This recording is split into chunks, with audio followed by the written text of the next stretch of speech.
And now I'm very passionate about the power of conscious breathing. True pandemic dis-ease, disconnection from the human body, and connected more to screens than your body. And ecopreneuring is profit at the service of people, purpose, and planet. We started Desta Black Youth Network. Desta means happiness, the source of Rasta. And we help 18 to 40-year-olds coming out of either prostitution or drug dealing or racism with employability, entrepreneurship, education, health and wellness, organic and corporate wellness. So we bring health and wellness services into corporations where there's an epidemic of stress, anxiety, depression, burnout. Taught yoga for 10 years. I've given hundreds of conferences and meditation. I saw with Desta that community really heals. It was part of my healing process as well. It was all monologue. There was no dialogue. There was no conversation. You're on that team, I'm on that team, and we kind of hate each other, which is once again very primal circuits in the brain, very fight, flight, freeze, go to war. There are no solutions that will be found there. And stuck in the darkness, one way out is one conscious breath, or me, let's say, and I'm in fight, flight, freeze, disconnected from the executive functioning, and I'm really like a monkey or a lizard in front of the screen instead of a human being. And the breath management is brain management, conscious breath-driven life instead of a reactive primal circuit life. And these people couldn't move their hands well. They had so much chronic pain. They didn't know how to breathe. Amazing. I haven't felt like this for 10 years. When you stop and you breathe, all you have to do is witness the intelligence and the sophistication of the body. You can change the chemistry in the body within 1 to 3 breaths. Single conscious breath you take, it's sit, heal, I'm the master. Friendship between the diaphragm and the heart. So heart coherence practice is simple. You inhale for 5 seconds. So when you inhale, the heart goes down. When you exhale, the heart goes up. As if you're cradling the heart. After the coherency, for those 5 minutes, you're in what I like to call sort of a ninja state, a Jedi state, a sensei, a Buddha state. I can get into a coherent state very quickly. This is 1% of your day inside the mind, and the heart is going to start to run the primal circuits. The Human Club is people that want to be part of the solution. Community is definitely part of the solution. A new co-lead to really ask the question, what does it mean to be human? And one of the side effects of call it neo-capitalism is the lack of community, more isolations. And that's behuman.club. This is a worldwide, international, and I think this conversation transcends borders. If you want to be part of the club, send us an email. I think we urgently need new systems that serve humans and the planet and the animals, the next generations. So the story of what one person can do.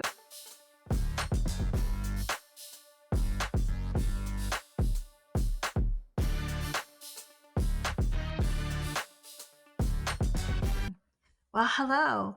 Welcome to the next episode of IPZO-facto. I'm your host, Zina Manji. And today I'm really inspired to have this recording in this episode today. I'm going to be talking with Scott Simons. And Scott is the founder of the Be Human Club with a mission to inspire health. And I met Scott recently at a mastermind event in Montreal. And in that event, we started with this session with Scott. And I learned a tremendous amount in a very short time about things of the body and about breath and movement and mental acuity and mental health, but also how all of this comes together for me in that moment, mind, body, breath, spirit, all coming together to really charge my energy up and zone in so I could be my best during that mastermind. And I was so inspired by this because there's science behind this. There are simple things that we can all do to make our daily lives much better and be really in tune to your body. So today, Scott, I'm so happy to have you on stage. And I see you've got the best t-shirt that anyone could have. This is what it's all about, and this is what this episode is about. How can we be human even better through Inspire Health? So Scott, please welcome to the stage, and if you could introduce yourself to this audience and also talk about what inspires you most. First of all, thank you, Zina. I remember it was a 15-minute health break to kick off your day. And from the get-go, I heard this person kind of in the room like, oh, yeah, okay, perfect. Wow. Just kind of giving me verbal feedback, and it was wonderful just to feel that I had someone that kind of got what we were doing. And so thank you for that, and I love the encounter, and thank you for inviting me here. Yeah, the quick introduction, I guess, is I read a book, I think in 2010, called Ecopreneuring. And ecopreneuring is Hmm. profit at the service of people, purpose, and planet. And I guess I'd always been an ecopreneur. I was very lucky. I met my mentor when I was 19, Steve Sims, and he was all about service and compassion and giving back to communities and the planet. So he instilled that in me. And the journey brought us into really a posture of service. And together we co founded a community wellness center in 2004. This is where I connected with yoga, meditation, spirituality, Tai Chi, dialogue, personal development, and the whole sort of holistic health. That in that building, we wrote a grant and received 250,000 from Human Resource Canada to start an alternative school for the Black community, because where we built Hmm. this community center was in the heart of, let's say, a ghetto, the highest concentration of low income housing in North America at the time, which is crazy. I didn't think it was in Montreal. So very ghetto, Huh. very gang, shootings, prostitution, drug dealing, and stuff. And there were no services for 18 plus. A lot of services for like 0 to 17. But once these young men and women were adults, they had no more services. So we started Desta Black Youth Network. Desta means happiness in the Ethiopian language, the Hmm. source of Rasta, because we wrote this grant with a Aha. Rastafarian woman. And actually, while we were writing the grant, she had her eighth child, and her eighth child was called Desta. So we called it Desta Black Youth Network. And we help 18 to 40-year-olds coming out of either prostitution or drug dealing or racism with employability, entrepreneurship, and education, and of course, health and wellness. That same year, I started a company that I ran for 18 years, Organic Corporate Wellness. So we'd bring health and wellness services into corporations where there's an epidemic of Hmm. stress, anxiety, depression, burnout, because people are working 40 to 60 hours a week out of the 168 hours in a week and are simply not investing in their health. If you don't do that, then it leads to this true pandemic. I feel the pandemic of dis-ease, disconnection from the human body, disconnection Yeah. from other human beings, and the isolation, and connected more to screens than your body. And it just creates these workplaces that do not inspire health in my from my point of view. So we were sort of like wellness concierge services to bring health and wellness into the workplace. And then in 2018, I started the Be Human Club, kind of in, I was going to say response, but more in reaction to where I felt humanity was. I was looking Yeah. at the climate, I was looking at the education system, politics, geopolitics, finance, the violence on the planet, and I just felt that we were failing as humanity.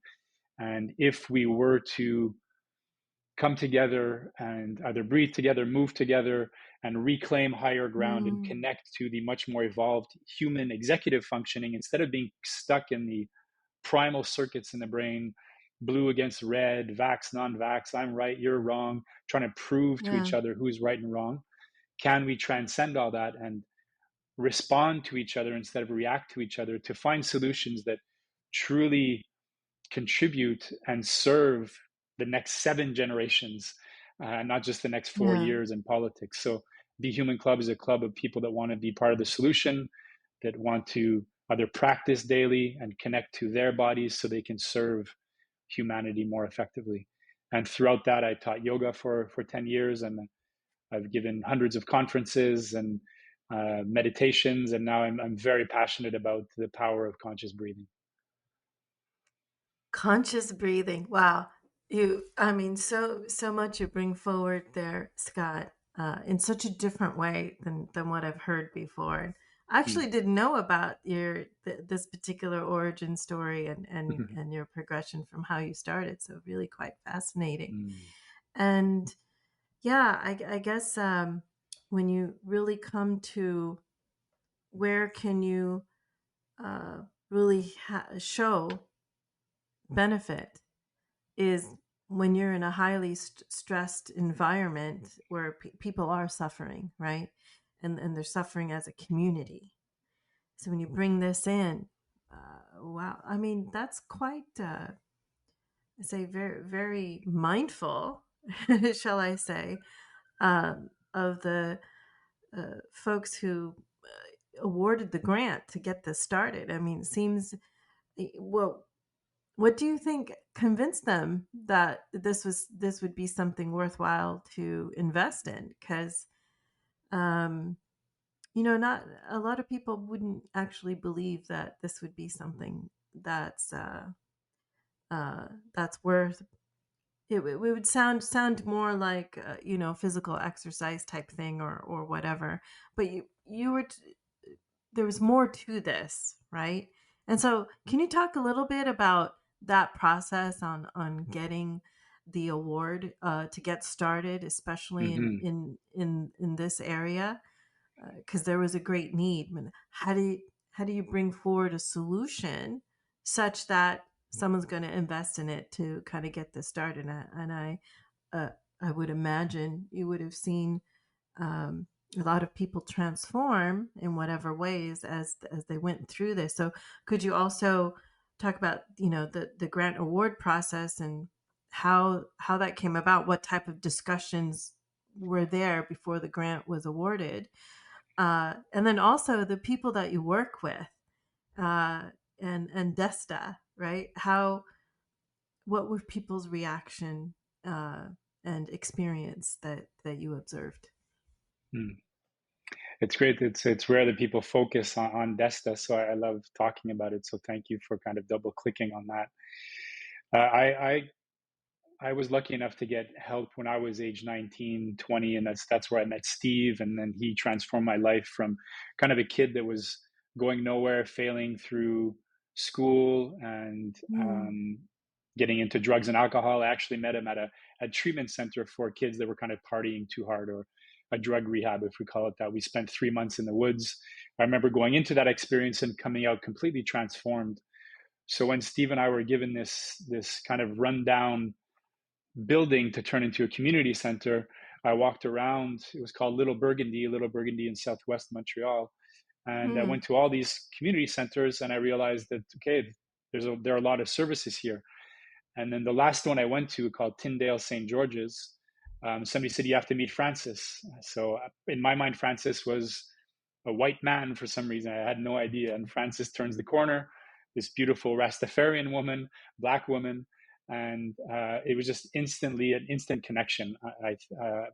I don't know why, because we come from very different pasts. And she said, Scott, there are no services for 18 plus, and there's this grant that we can go get for 250,000 Ah. from Human Resource Canada. In the initial years, the actual participants were paid, 35 hours a week, so they could learn how to manage their money. And I remember the grant process. We wrote the grant, and it was quite a long grant to fill out. And then it was about a year and a half of going back and forth. As you say, it just wasn't Interesting. happening. And this is 2004, 2005. So this is pre Facebook and pre YouTube almost, and the power Hmm. of video. But I asked one of my friends, I said, get your camera. We're going to walk around Little Burgundy, and we're going to ask these young men and women if they need a service like this. So we went into kind of the hood, if we call it that. The Yeah. guys with the gold teeth and the things, on Hmm. their hands and stuff, and just real. You could see it, gang members, beautiful, wonderful people. And we interviewed them and said, "Do you feel we need a project like this?" And their answers would blow anybody away still to the day. And unfortunately, I think we don't have that video, but it was such a beautiful video. And I remember we Wow. put it on a CD-ROM, and I sent that in to our agent after a year and a half of back and forth. And literally, I think a week to 2 weeks later, we got the confirmation. We received the 200. It was initially 200,000, and we got another 50,000 anyway. We got the 250,000 because of the power of Wow. video, the power of testimonial, the power of having Yeah. the guts to go and ask right in the streets, in the alleyways, do we need a project like this? And I think he felt, the agent, that it was urgent and important for this community that we offer services to these young men and women to help them go from that transition, for anybody from teenage to adulthood, but in these conditions, even more difficult, because of where they were coming from. Wow, that's quite a story. And it really brings into sharp focus that when we're embarking on something new, really to go deep and see where is the need and what type of need is there, right? So you're really looking at what problem are you trying to solve, and will this solution or will these services be interesting for folks to try out and to come and engage. And this is, I guess that's the key, right? And in that kind of real life testimonial that you were able to bring forward, Mm.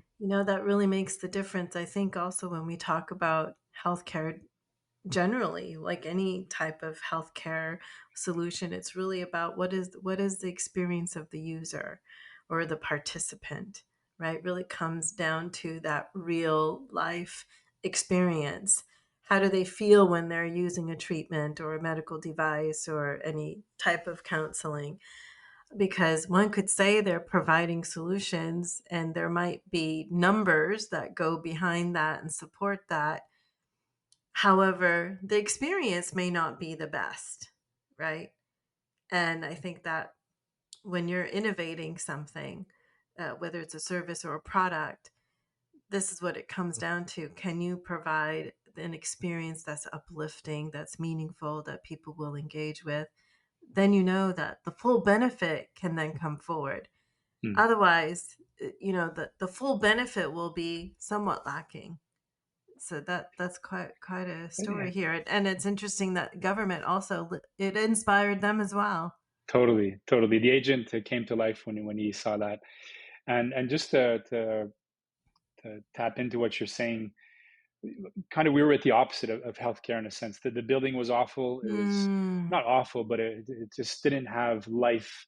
But when Frances came, Frances, this woman that I had met, she became the director of this of Desta, and we turned that place into maybe not the most beautiful building, but a home where these participants mm, could go to exhale, to feel safe, to feel seen, to feel accepted, to identify in a different way from the streets. And I think, as you say, you can have the best healthcare and the best product, but if the nurses and the doctors aren't offering that compassion or that empathy, or if there isn't some form of communion or community around these people, yeah, I saw with Desta that community really heals, and it healed. It was part of my healing process as well too. yeah. Right, I was born in Quebec City, where I think in all my schooling there were three black kids, so I was not Hmm. connected to the black community, and here I was kind of shot right into the black community, and just the wealth of creativity and beauty and knowledge. And when I first heard my spoken word, artists, just and getting into the hip hop culture and stuff, I just wasn't into that, and they would just blow my mind how wonderful and beautiful these young men and women were, and I was so blessed to connect with them.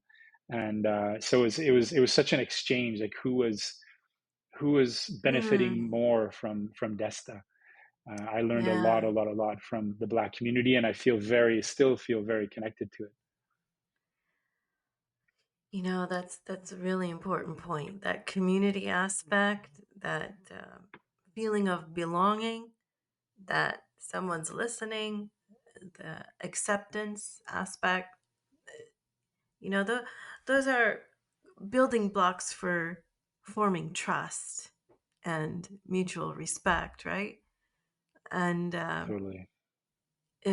for someone to make themselves vulnerable to go through a life transformation, or to try to engage something that maybe takes them off the streets, at least for a few moments, to engage, there has to be that environment, that community to lean in and be vulnerable, and get into the unknown. Where is this going to take me, right?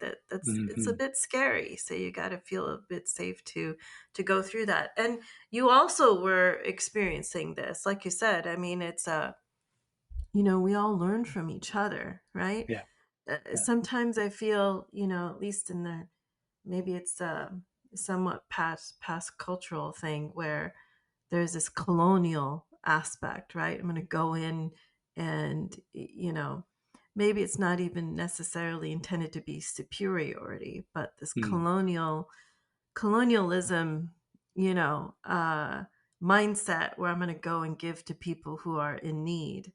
Yeah. And really, where you find the most benefit is that you're going to work with people that they can then work within their own community and gain that autonomy and give them the resources that they can create themselves and lean in and engage themselves. And you're there learning with them alongside on what works best in their community and their environment.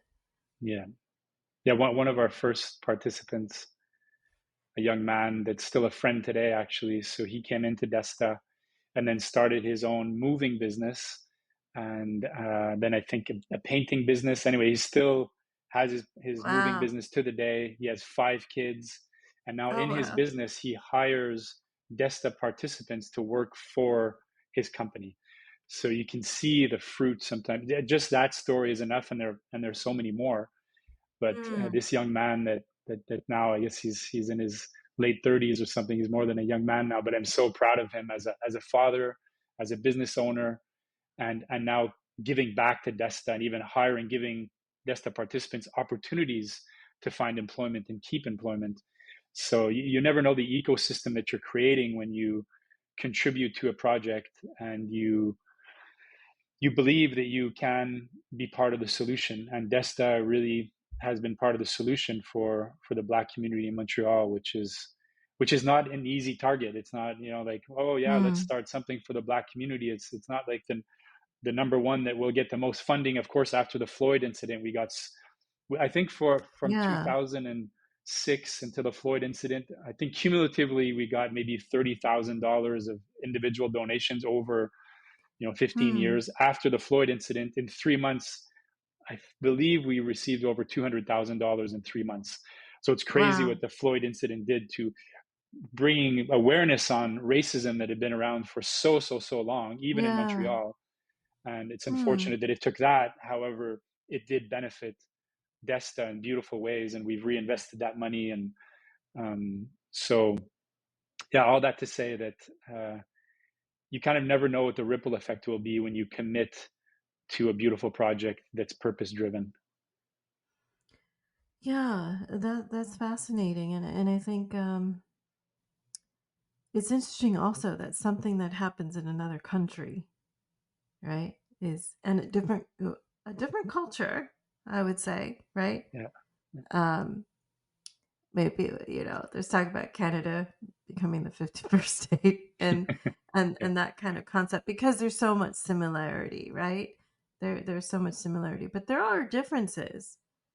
Um, and that I think even even with that difference, still something that's happening in the U.S. People can, on a human level, uh, relate and kind of makes people think about their own environment. So that's really fascinating and interesting that it's not just participants, within Desta. It's also the contribution. So it did have that kind of ripple effect, as you say, in another way, where people Yeah. are, wait a minute, this situation is just unacceptable.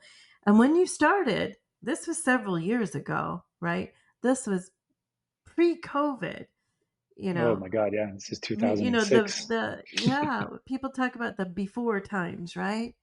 And you have adults now that weren't born at the time of 9/11. Yep. And soon you will have, because time does go fast, you will have adults or young adults here that won't remember pre-COVID times, right? Yeah. So since you were there from a while ago and you're looking at this environment and you're starting your practice uh, on your movement and your purpose and bringing that forward.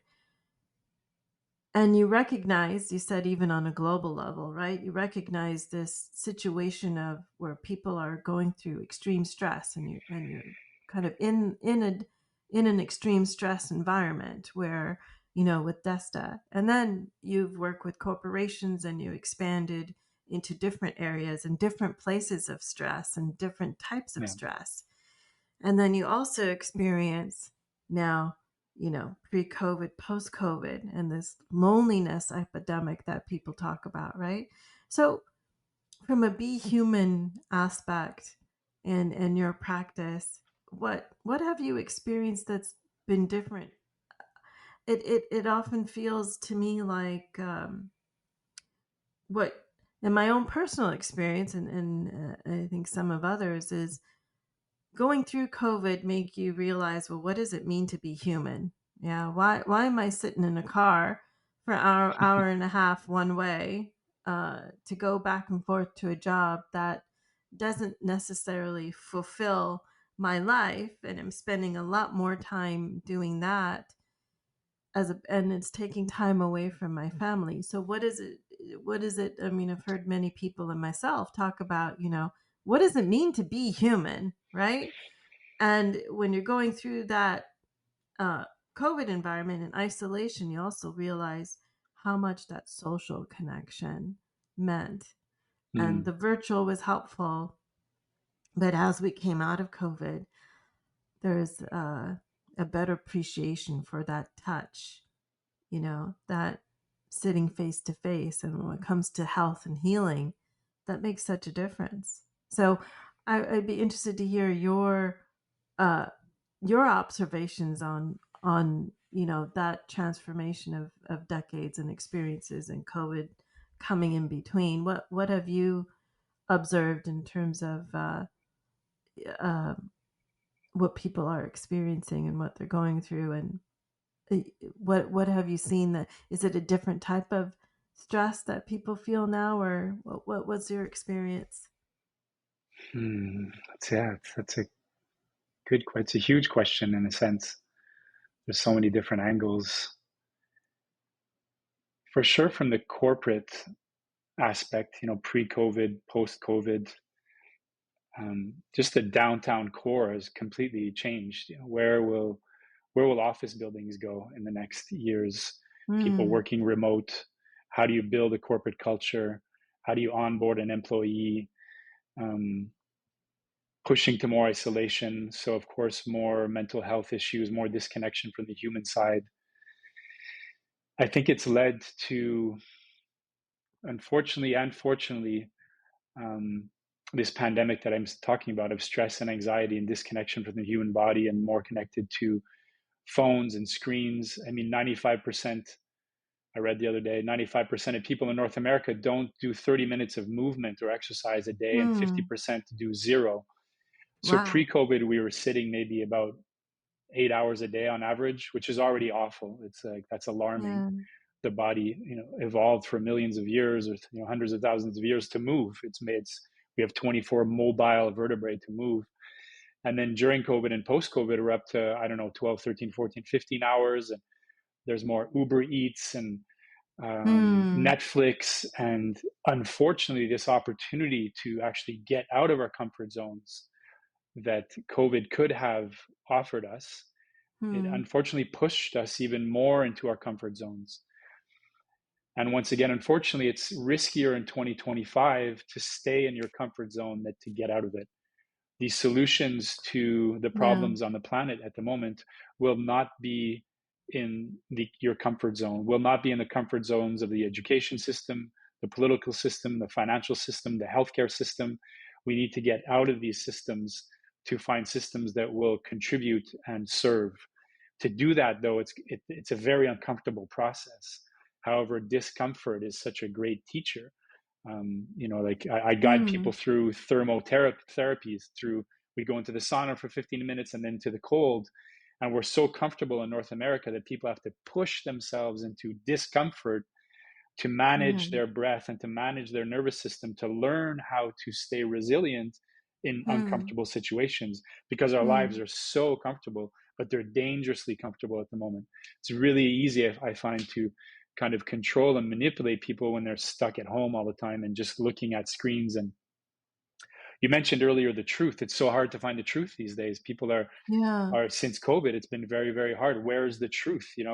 What are you grabbing onto? What's your grip? And Yeah. the church used to be something, whether you religion or not. There was some people would grab onto that, and there was community there. Now, once again, the vax, non-vax, blue against red, I'm right, you're wrong, and then you can find 1,000 YouTube videos that will confirm your thinking and 1,000 that won't. So how do you navigate through that? So, I Yeah. mean, in response to your question, in a good way, I feel that we're very, very lost. And that's uncomfortable. However, that's how you find yourself, is when you're lost. It's that Hmm. we're so used to even having Google Maps and this and that. No, nobody gets lost anymore. And feeling That's lost is right. deeply uncomfortable. Depression is deeply uncomfortable. Burnout is deeply uncomfortable. However, you learn so much when you're in that darkness, and people are resisting that. However, we need to go through that discomfort to find something, as I mentioned earlier, that to reclaim higher ground so we can look at the game board with a different lens. Another thing I feel is, and what we unfortunately didn't do once again during COVID, was it was all monologue. There was no dialogue. There was no conversation. You Yes. couldn't talk to anybody. It was either you're on that team, I'm on that team, and we kind of hate each other, which is once again very primal circuits in the brain, very Hmm. fight, flight, freeze, go to war, Hmm. the war on this, and there are no solutions that will be found there that would really contribute. So, for example, with Be Human Club, and I think part of the solution is, can we bring that conversation back? Can we dialogue? Can I have the discipline to seek first to understand before being understood, which is one of Hmm. the 7 habits of highly effective people. It's such a beautiful one. Seek first to understand before being understood. Just that one would be such a beauty at the Yes. moment in politics if we could do that.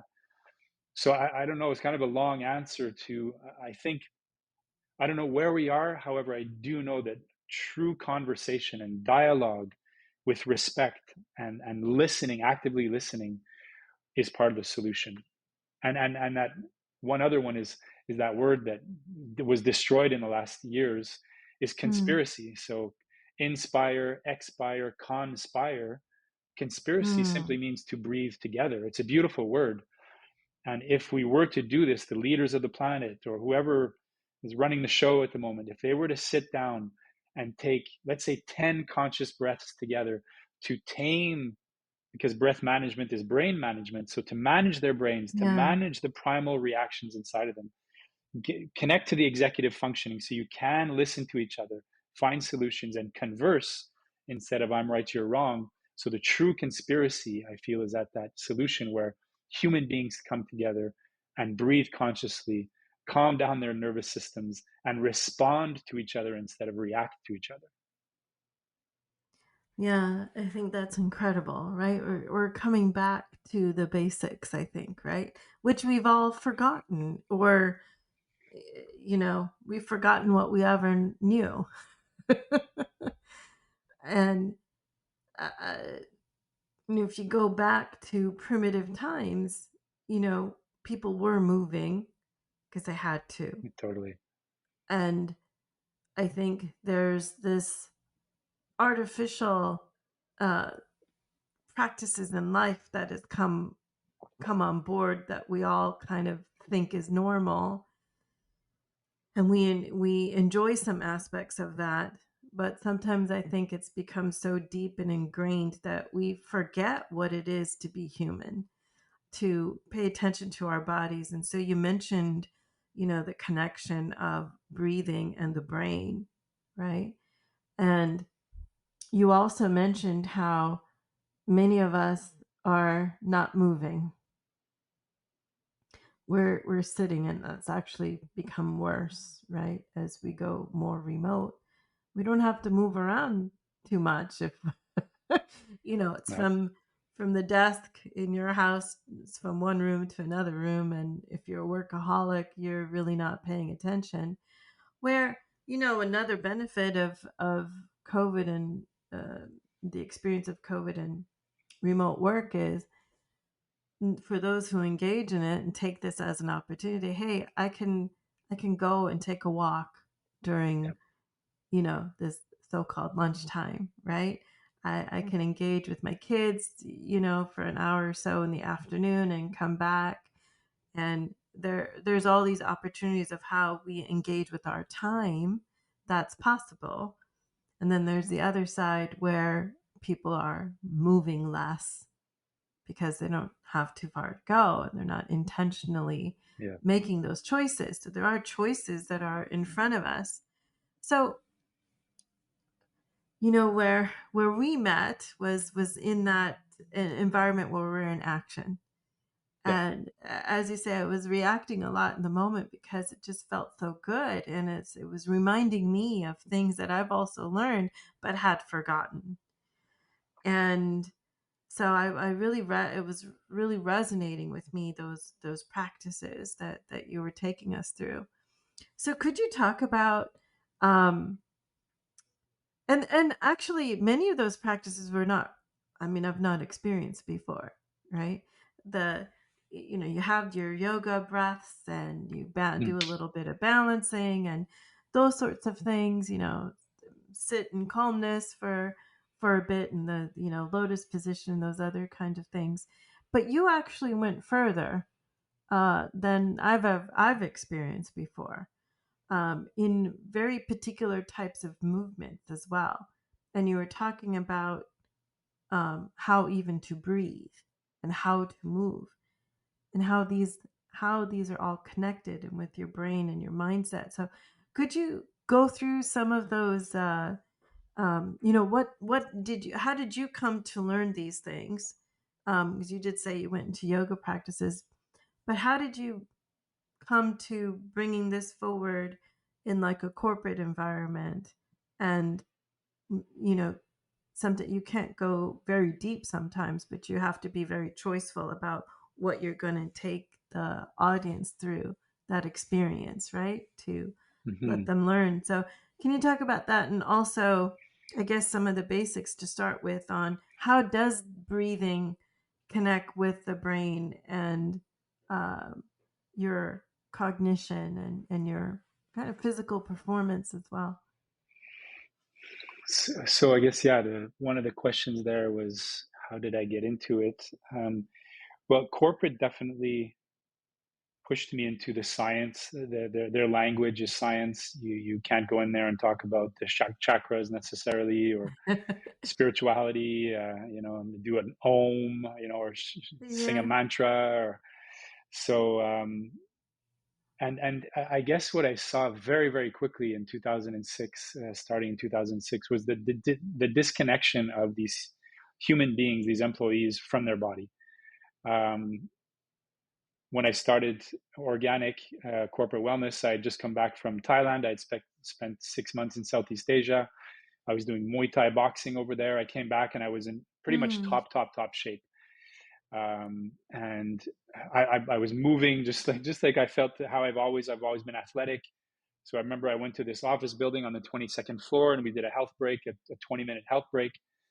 And I just started to move, and these people couldn't move their hands well. They had so much chronic pain. They didn't know how to breathe. And after 20 minutes, I was like the god of health. They're like, my God, thank you so much. This is amazing. I haven't felt like this for 10 years or 5 years or whatever it was. And like, this is extremely basic. So like, what do you do in your life to have so many benefits from just a 15 to 20-minute practice? So that's where I saw the disconnection from the human body, the disconnection for the breath. And then I got into yoga, and then I got into breathing and the anatomy of breathing Mm. and the biomechanics of breathing. And also I Mm. ventured into several depressions of my own, several dark spaces of my own, Mm. and saw how the breath helped me, conscious breathing practices helped me get out of these practices and prevent me out of these depressions and prevent me from going into other depressions. So I saw not only the theory of it and sharing it with other people, but I could experience it on my own, the power of conscious breathing to tame those 40 to 60,000 thoughts we have per day. And Mm. when you're in a depression, or let's say when I was in depression, this is my experience, those 40 to 60,000 thoughts, 96% of them are destructive, paralyzing, keeping you in stories, keeping you in the past, scared of the past or scared of the future, whatever it is, feeling inferior or whatever was going on, but very disconnected from the power of now, disconnected from the present moment. And one Mm. conscious breath disconnects you from the past, the future, and judgment and reaction, and Mm. connects you right into your power. And we breathe 20,000 times a day. So you start to realize when you're stuck in the shadows and stuck in the darkness, one way out is one conscious breath out of those 20,000. And I remember in 2010 or 11, my first depression, because I've had a few of them, the power of, okay, take 3 conscious breaths, and now 3 times 3 conscious breaths, and maybe take 100 breaths per day, and now start doing pranayama, which is breathing practices in the yogic tradition, and starting to Mm. see a bit of freedom that these practices were offering me.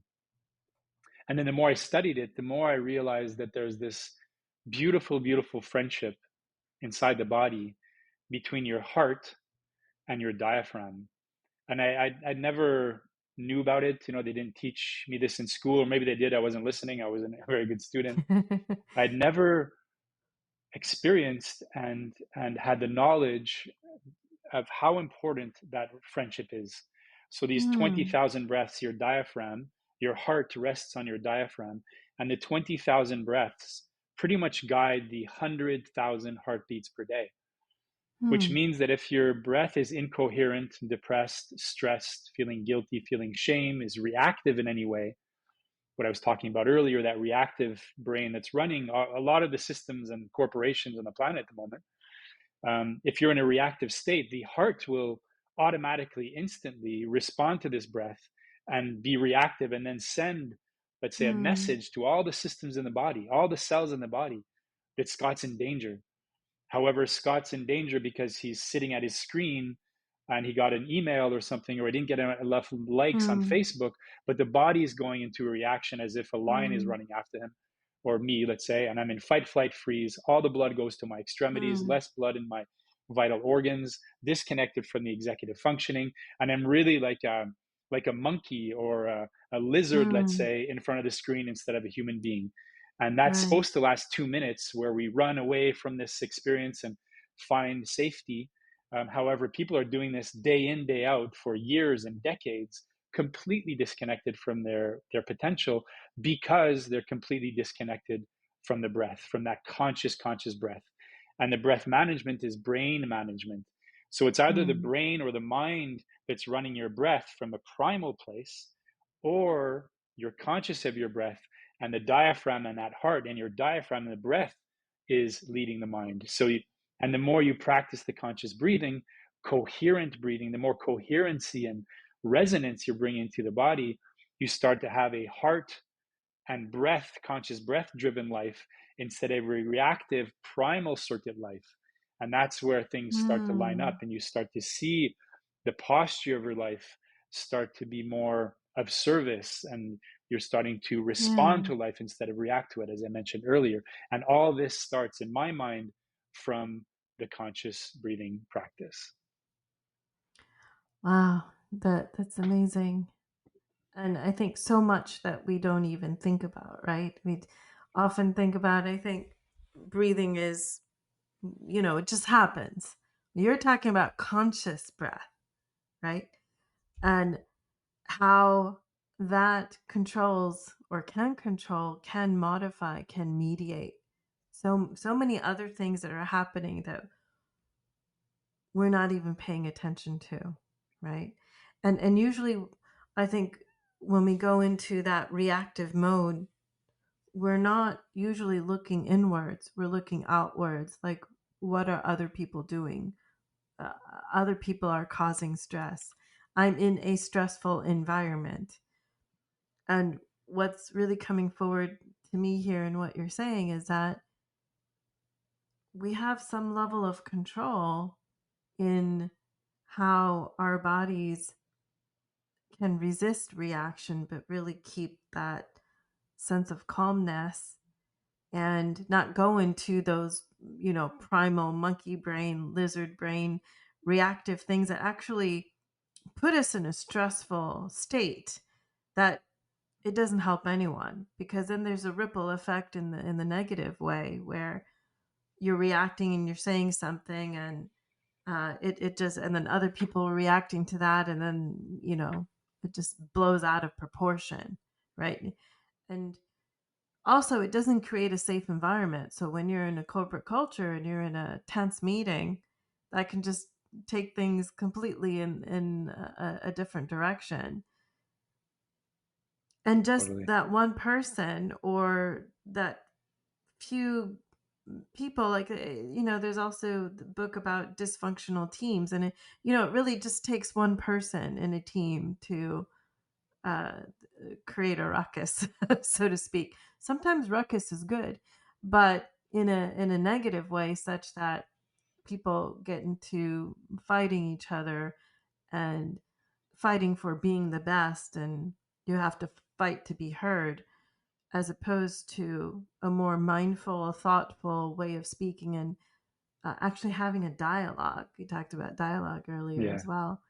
So let's talk about conscious breath, and that, just physically in Yeah. practice, how, if people are hearing you about stressful environments and such, I think a lot of people could resonate with the description of what you're saying about, yeah, we need to take a calm moment and everything.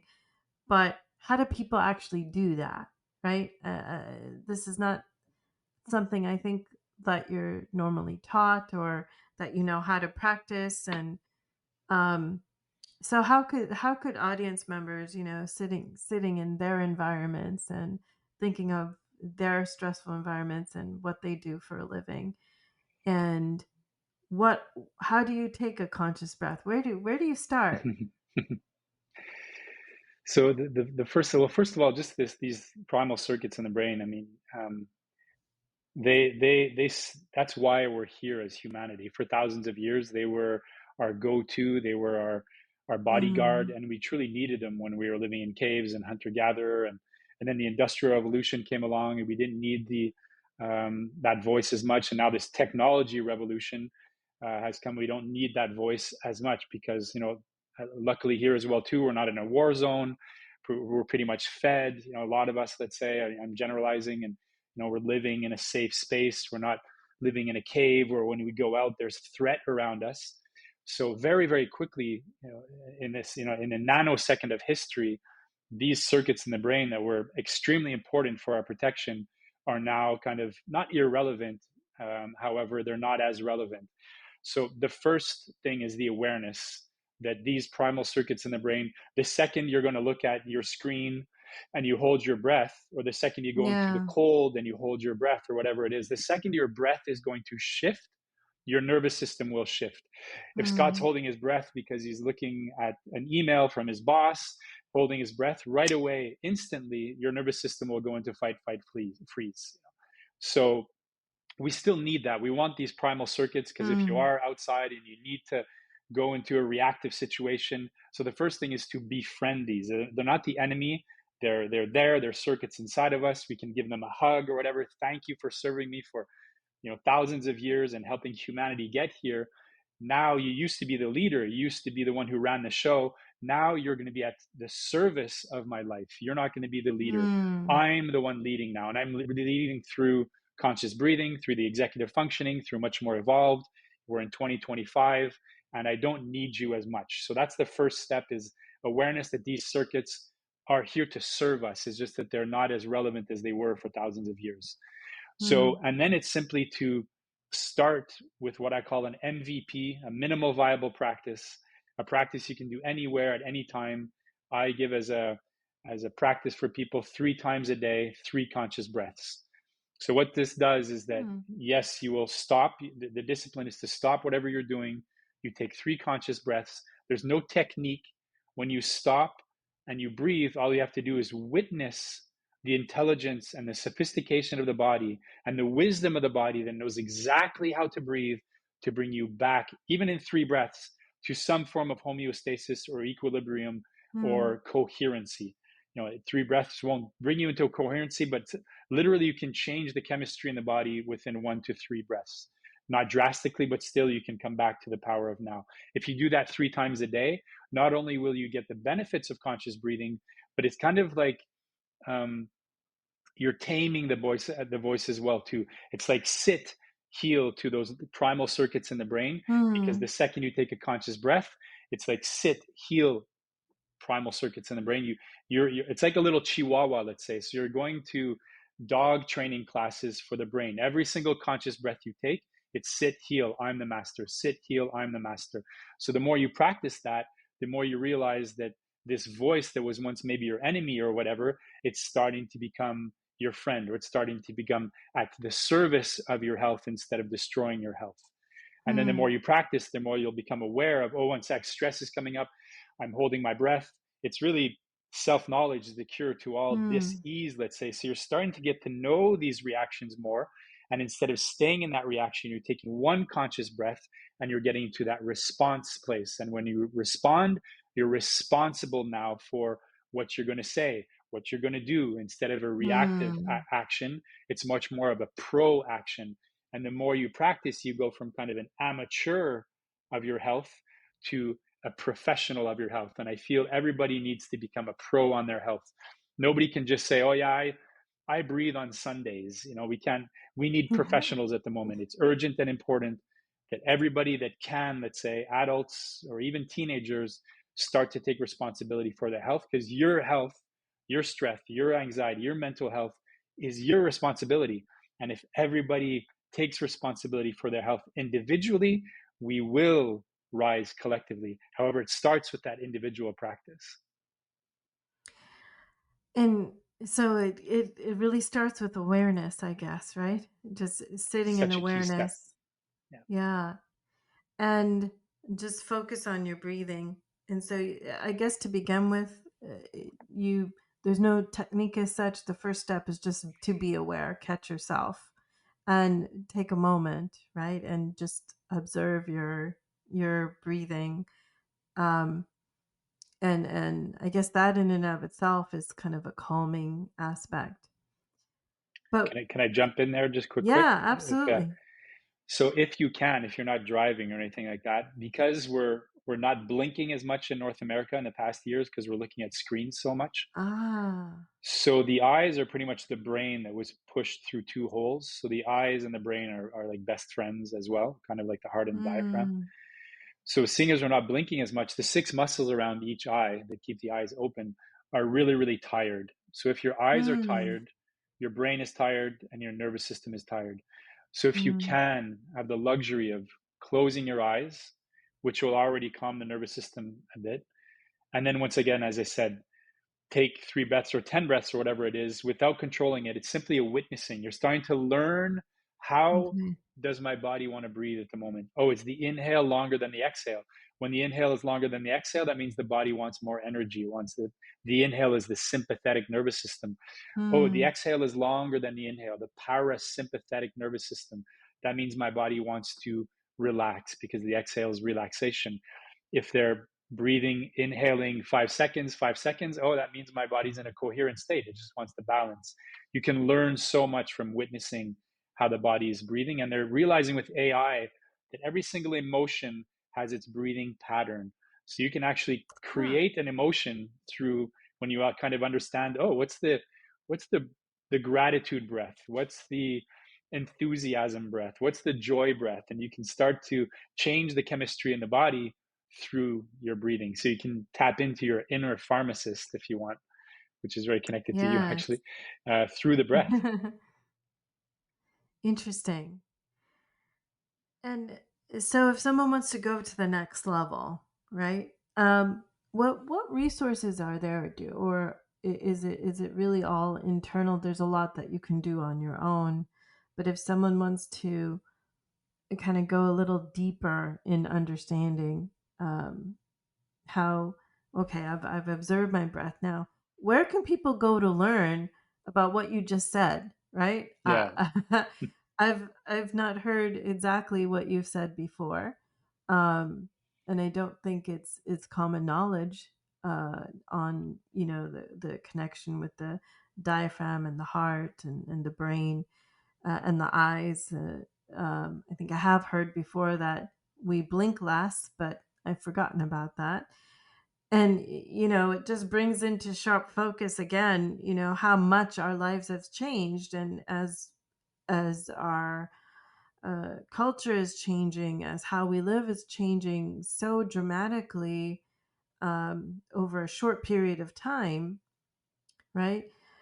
Our bodies are also adapting, I suppose, and sometimes maybe it's not in a healthy way, right? Because, like you said, we blink less.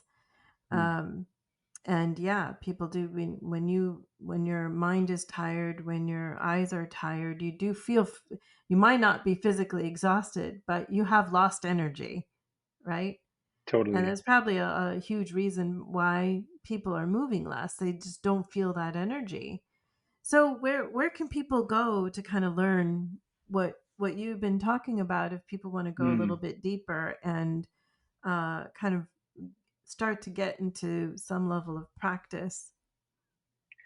Before I jump in there, I just want to talk about the sitting, because one of the main priorities of our brain Yeah. is to move the body. So if you're not, after about Okay. 20-25 minutes, your body is going into snooze mode, kind of like your computer screen when you're not using it. It just goes into, it just starts to snooze. And but the second Interesting. you move, and breathing is moving, when you breathe, you're moving. But just get up and do 5 jumping jacks or whatever, and the energy. It's the best coffee in town for me is 20 jumping Hmm. jacks. It's like I'm back. It's like a double espresso. Um, and I think I wanted to say, and then yes, we're 70-80% water. So if you're sitting all day, you'll become like a puddle, and puddles get polluted really, really fast. Nobody wants to Hmm. drink puddle water compared to a beautiful river, that's moving, and the water's detoxifying and purifying. So just Hmm. think of, like, am I in puddle mode at the moment? Am I in lizard mode at the moment, just sitting in front of the screen like a lizard, breathing through my mouth, not blinking, and just disconnecting Yeah. from my human potential? So those are things to think about the sitting disease. In terms of the breath, there's a great book called For a Breath from James Nestor. Uh, One of, I'd say, the best reads for somebody just getting into the breath. There's Just Breathe as well too, by Dan Brulé. Great book with great breathing techniques. And then he said next level.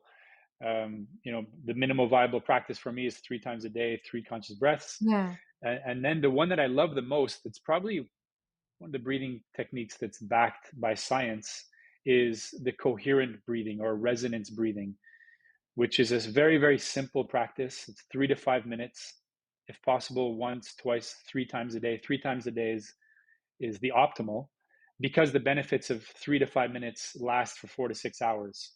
So this is a mind Hmm. blowing, scientifically backed practice that offers an abundance of benefits. You almost wonder why they don't do it in school from day one.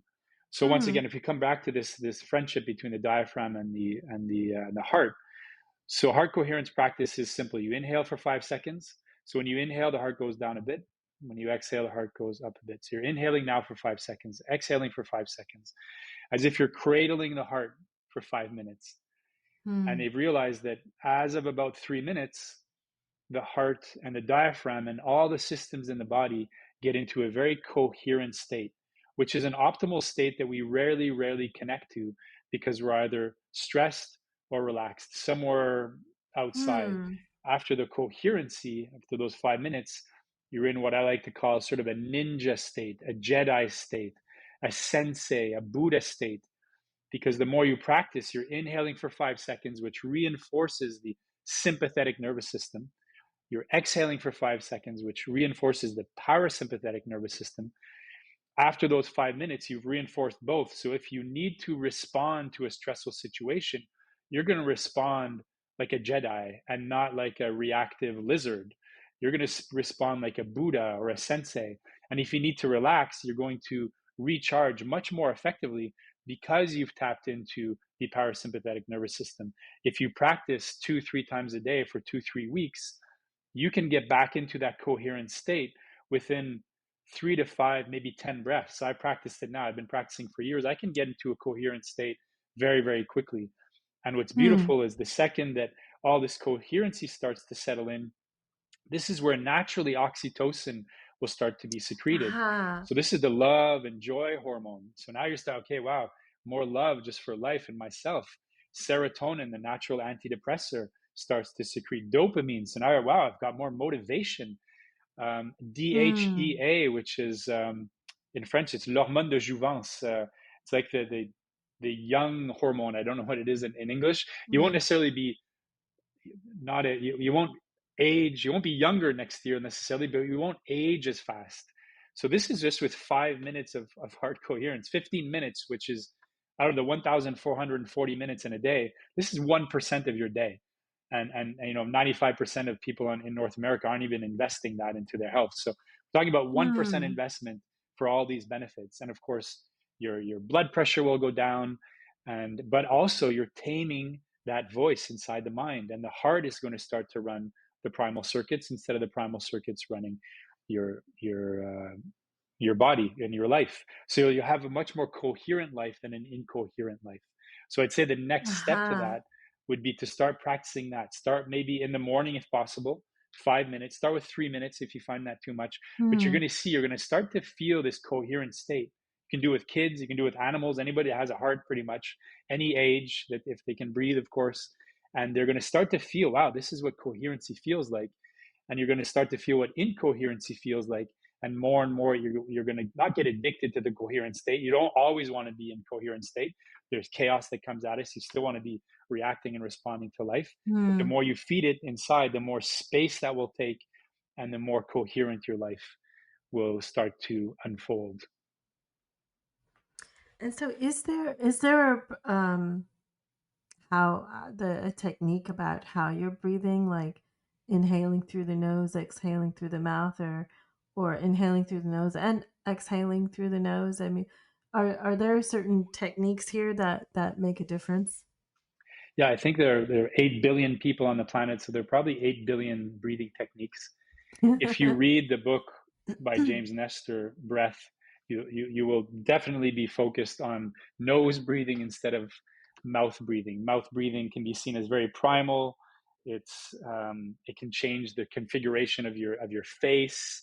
If you're Hmm. in the subway, or looking, if you're in a crowd, and you can just see, okay, who's connected here and who's disconnected. If you see the people mouth breathing, they're disconnected. They're not really in the now. Their mind is taken over. So there are probably 25 or 30 benefits to breathing through the nose. One of them being more oxygen, one of them being nitric oxide, which is a vasodilator. So it opens up the veins, so much more blood flow going to the brain. So more energy and more intelligence flowing throughout the body. I'd say at the moment, because we're chronically disconnected from nose breathing, for Hmm. heart coherence, I do any practice unless it's a very specific practice that's through the mouth, and there are great ones, especially for the exhale. I mean, inhaling through the nose, there are hundreds of benefits, or at least dozens of benefits, especially filtering and stuff like that.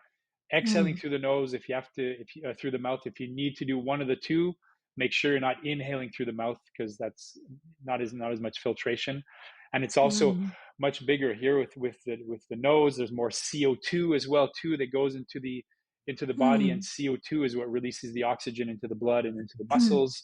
So especially for athletes, as much as you can breathe through the nose, there's the Oxygen Advantage book. That's a great book if you want to unpack much more scientifically the power of CO2. It should be called CO2 Advantage instead of Oxygen Advantage, the book. I did the training. It's a great training. Um, so for if I'm training somebody, I'd say inhale 5 seconds through the nose, exhale 5 seconds through the nose, because the nose was made for breathing. And then if you want to try other practices, do it. But for this, I'd say stick to nose breathing. And if you're not convinced, read the book Breath by James Nestor. Hmm. Wow, that's amazing, Scott. And when we were at that mastermind, you also went through not just breathing, but also some physical movements. Because as you talked about, there's a lot of sitting that happens and it constricts blood flow, right? And it's an unnatural state, I suppose, for our bodies to be in for such long periods.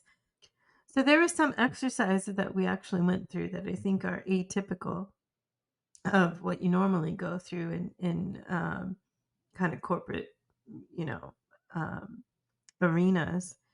But you were explaining as well, especially through the hip and other movements you were talking about. And some of those movements was putting ourselves into a discomfort state, so to speak, but also kind of it stretches you. You felt so much better after you did this. So can you talk about some of those movements that um, could help people on a daily basis? I guess you'd be describing, since it's a podcast and not an in-person Yeah, session. of But there was course. some science behind what you were talking about. So is that something you can describe and talk about? Yeah, I mean, for sure that the sitting isn't really the problem. It's not the chair that's jumping at us and killing us. It's not moving really that's the problem. Mm, So when we're sitting, as I mentioned, we come polluted. We disconnect from the executive functioning. We're not as connected to our potential, and we're losing energy fast. So when I give health mm, breaks, so actually my company Organic in 2006 started with health breaks, as I mentioned, on that 22nd floor. 10-minute health breaks with movement, dynamic stretches, counter posture to the sitting disease. So we're very flexed, their legs are flexed, their hips are flexed. So getting people into back extension, opening up at mm, the heart as well too. We're very protracted with the shoulders. That means forward motion with the shoulders. That's awful for your posture and really awful for that friendship between the diaphragm and the heart that we were talking about. So just retracting the shoulders, bringing the shoulder blades mm, together, opening up at the clavicle, opening at the heart, at the solar plexus, going into external rotation of the shoulders. We're very much an internal rotation of the shoulders, which atrophies the pec muscles, the pectoral muscles, and pectoral muscles are mm, inhalation muscles. So by simply going into external rotation, for example, your palms are facing up towards the sky instead of down toward the ground, let's say, just a simple movement like that, external rotation, the body's going to thank you. It's like, wow, I've been in internal rotation for 15 hours now with my phone and whatever it is, the keyboard. Thank you for opening up. This is going to help me breathe more effectively. Thank you for going into extension of the knees and the leg, let's say, instead of flexion all the time, and opening up the front of the hips, the psoas muscle, the yeah. mother of all muscles that connects, to the lower back, to the greater trochanter, to the hip, the hip socket. It's atrophied in probably every kid in North America to adult because they just push us into these seats for 8 hours a day and listen to teachers. So it's just we've had the Yeah. sitting disease for a long, long, long time, and that the psoas, I mean, the mother of all muscles. Imagine if that's atrophied. Pretty much everything we do, the psoas muscle is probably engaged in some form. So that needs to be stretched. It needs to be opened up, and it's just bringing that lower back, those lumbar into they're atrophied as well too. They're getting more. Mm, They don't have as much space, and space is freedom. So we need to bring that freedom into the body, and we have to go through the discomfort of stretching and opening up and moving those 24 mobile vertebrae, 5 lumbar, 12 thoracic, 7 cervical, especially the mm, cervical. We're putting so much pressure, trapezius, rhomboid, the serratus posterior superior. I'm getting into maybe some anatomy here, but those are key inhalation muscles as well too. We need to connect to that 360 breath, the intercostal, get into when did you stretch laterally the last time? Like, and mm. open up the rib cage on the left side, open it up on the right side. We move so forward and back. We're just like little robots, Yeah. always in flexion and extension. Get into the lateral movement. If you're on a yoga mat, get off the yoga mat. Start to stretch and dynamic and move like the animals we are. And that mobility, and get into the freedom and the flow and the flexibility and the space inside the body. Instead of that, I'm just sitting all day. And so that's kind of what we explored. It was a mix of yoga, of Muay Thai, dynamic stretching, and Mm, a little Tai Chi movements and stuff. And the body's going to thank you, thank you, thank you, thank you for moving, because that's how the communication through the body, or else we just stagnate and we get lethargic. And then to get more energy, we're having more coffee, which is just Yes, not, it's not real right. energy, it's hiding, and that's Yeah, liquid cortisol, it's liquid stress, and then we're not sleeping right. as well, and this and that. And it really comes back to, because people aren't moving and breathing consciously. It's almost so simple that even companies, they're like, oh no, we can't do that. They don't get how simple doesn't mean easy. However, the solutions are incredibly, incredibly simple. Hmm. And there's so much there that we can all just easily get into, right? We just Yeah, just focus on movements, dynamic movement, conscious breathing, uh, get ourselves out of just the back and forth and kind of robotic, but really move our bodies in so many different ways. And you do feel more energized afterwards. And as you say, you're tapping into that internal human pharmacist, right? As exactly. you described. And I think that's another thing that's so important. Not only do we get into these reactive moments and kind of have the monkey and lizard brain take over, we also become more and more of a take a pill society where, you know, rather than doing anything else or even focusing on nutrition or such, just pop a pill. And I think Yeah, more and more people are becoming more aware of the benefits of nutrition and food as medicine and movement as medicine as well now, and the breathing and such.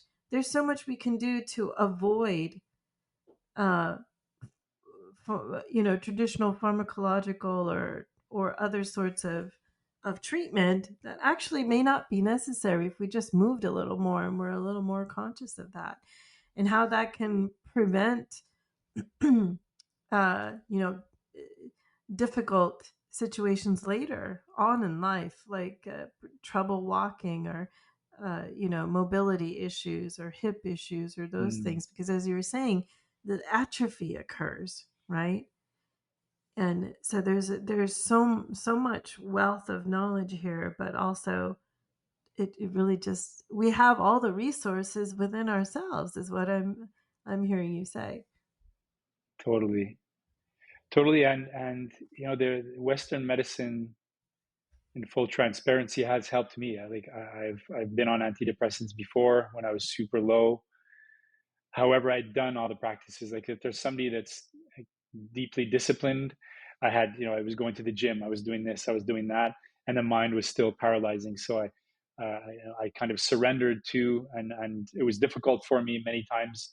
So we need to take from the East and the West and build Yes. our own kind of toolkit of what is at the service of my health at this point in time. And if it's medication at that point that you need.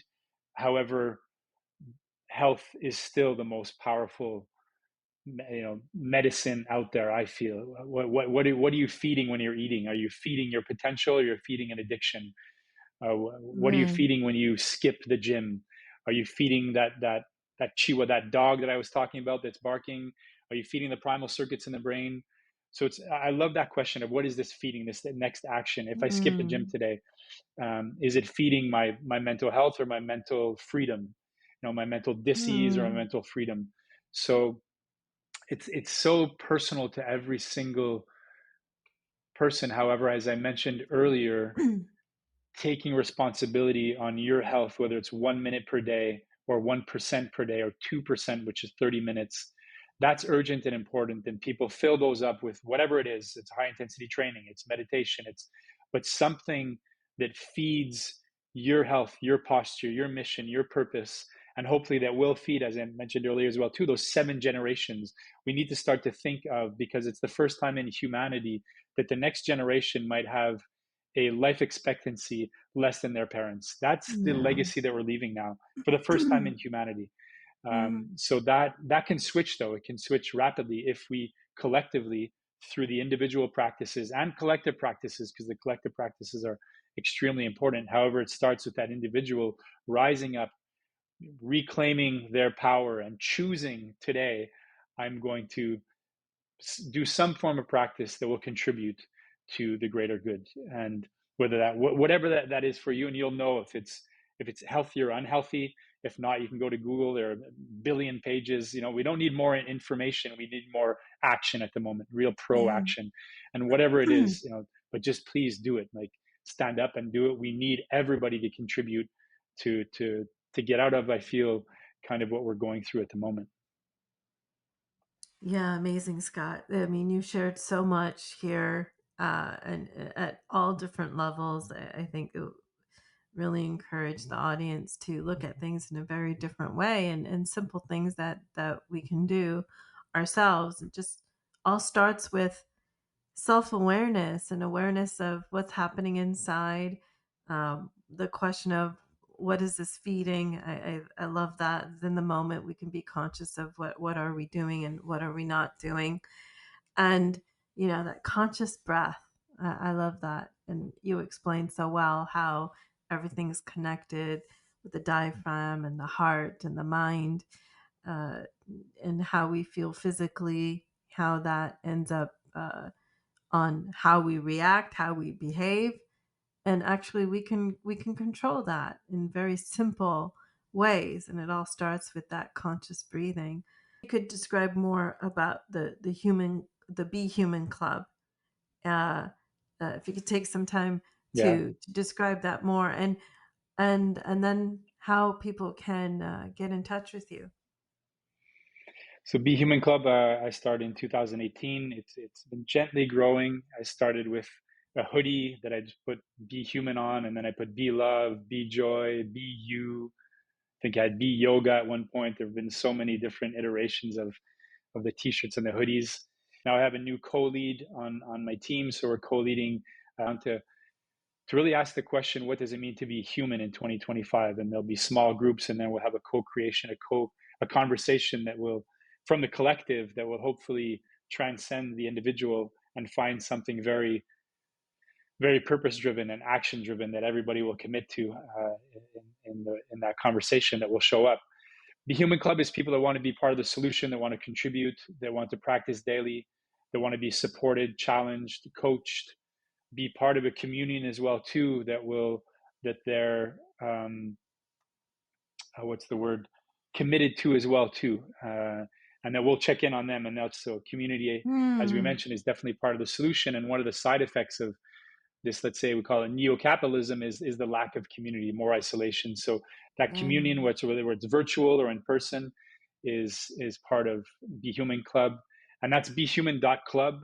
If not, Scott Simons Inc.com. And my email is scott@scottsimonsinc.com. And we could put that maybe in the notes or something like that. Please Yes. email me anytime.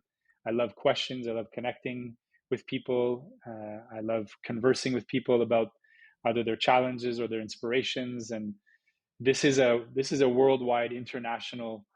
There's some things, as you mentioned, that transcend borders, like the Floyd incident. And I think this Hmm. conversation transcends borders. It doesn't matter where you are, who you are.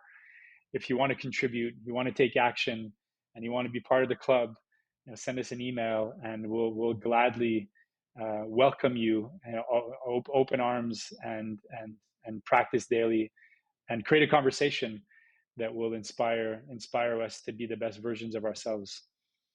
Yeah, that's really beautiful, Scott, and so well said. And so, if is this in person alone, or can anyone come and tap into the club? Well, this event on the 6th will be in person, but if not, the club is virtual at the moment. There's the Facebook page, as I mentioned, and we're trying to find a way to create what is this club? What's the identity of it? People like us do things like this, so we're in a relaunch, re-kickoff of the project with Dunya, who who's my co-lead, Yes. and so it will become more. It's the community members that help us define what this is as well too. It's a co-creation. It's not just Dunya and myself that are creating this. It's a Mm, co-creation of listening to what do they need, what do they want. We're mm. at their service to create something that responds to their needs, and the frequency that they need, and the activities and the retreats and the guest speakers that we can bring to the table to inspire them. Yeah, that's wonderful. And do you still get into the practice of corporate events and things like this as well? You were at the mastermind, like I mentioned. So people Yeah. are interested in inviting you to their events. Is that something that you do? On invite for more and more, actually, July 1st, after 18 years, I've taken a step away from going into corporations and selling them health, let's say, is in quotations here, or promoting health in the workplace. If people want to invite me as a speaker to talk about health and wellness, about the proactive mindset, how to take your power back, how to give your power to the employees as human beings and as a community that's there. And I talk about the 5 pillars of health, the 5 second rule, and I give tips and tricks, simple ways to reclaim your power. I'd love to offer my conference and my presence to anybody's company if I'm invited in. But me going into corporations to sell health, that I think I've retired from that after 18 years. I've tapped out and I'm moving on. Yeah, you're kind of expanding your reach and Yeah. being more in service of people's needs. Like you say, you're coming together as a, if I may describe, as a collective with the Be Yes. Human Club, and kind of organically um, uh, expanding what people are experiencing, but how that can be helped, and different practice and things that, as you say, it's kind of a legacy that you're that this I'll call it a movement that you're bringing forward here, because as you say, it's their generations. And how, let's make sure we actually are being human, and we're serving ourselves and our health, so that humanity can keep growing and expanding, and on the consciousness level as well. Yeah. Let's create systems that serve the human and not just serve profit. I think it's time that we shift in that direction. They can serve both. Yeah. Like, the profit is great when it's serving people, purpose, and the planet. That's where I started the conversation with ecopreneurship. So Yes. I think we urgently need new systems that serve humans and the planet and the animals and the next generations. 100%, Scott, and so well said. And then thanks for bringing it all back together. I think that's extremely inspiring, and also the story of what one person can do. And it all started with your experience with Desta, and going forward from there and expanding from there, and now bringing it all together. So Scott, I'm so grateful for you coming on the podcast today and us having this conversation. We could talk for hours and hours, and go much deeper in all of this. So I hope this is a kind of a good, shall I say, introduction or reminder, even about uh, things that we can do and how we live and how we have control over that. So thank you, Scott, for bringing that forward. And I hope the audience has really gotten some key takeaways here. So very grateful, Scott. Thank you so much. Thank you, Zina, for this opportunity to share my passion for health and wellness. Keep up the great work. Absolutely. Thank you. Absolutely. Take care.